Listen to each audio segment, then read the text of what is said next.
Welcome back to another video of planes I like to yap about. Today's subject, the Su-24 Fencer. The Su-24 was born in the middle of the Cold War, when the Soviets needed a strike aircraft that could do something their older jets simply couldn't do or struggle: hit targets far away, in bad weather and at night.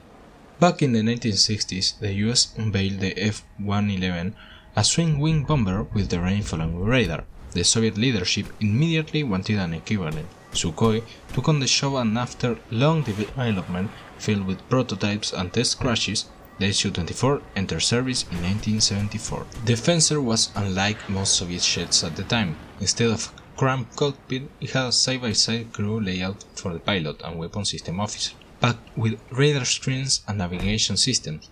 Its variable sweep wings gave it flexibility to transition from supersonic flight into subsonic flights. Most importantly, its terrain-following radar allowed it to scream a few hundred feet above the ground, invisible to enemy radar, even in bad weather. The Su-24 carried a serious punch, with a payload of up to 8 tons of bombs and missiles. It could strike airfields, bridges, command centers, the kind of deep targets meant to paralyze NATO forces in case of war, and not only that, the Su-24M upgrade, the version that's in-game, gave it better avionics and precision weapons, turning it into a true all-weather strike bomber. Combat history came quickly. In Afghanistan, Su-24s flew thousands of sorties. Losses were relatively low, about one lost for every 1500 to 2000 missions. Impressive considering the stingers in play. Later, they were used in the Chechen wars, pounding rebel positions in cities and mountains. Even in the modern era, the Fencer hasn't faded away. In 2015, Russian Su-24s bombed targets in Syria. One of them was shot down by a Turkish F-16, an incident that nearly triggered a wider crisis.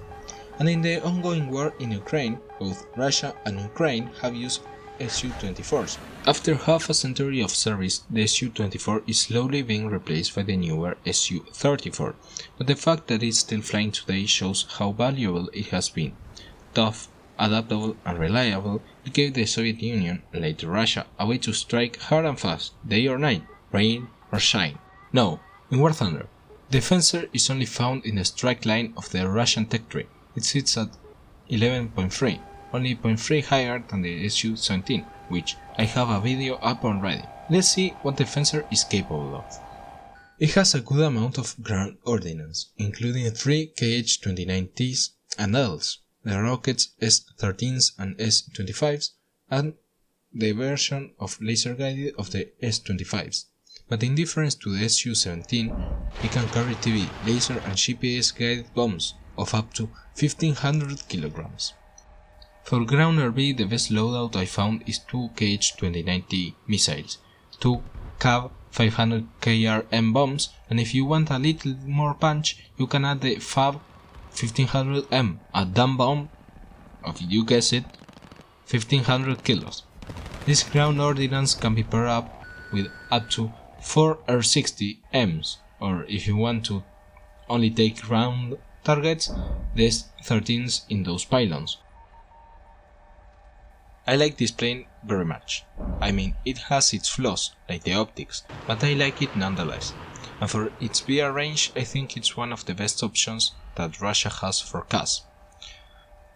It is faster and has better weapon capabilities than the Su-17, and far faster than the Su-25s and Su-39s of the same VR. However, they have the weapon advantage, with the bigger missiles in the Su-25T and 39 and the Kh-38s in the Su-25SM. But they are slow. So if you want a good CAS option for the 11.3 lineup, the Fencer is one of the best.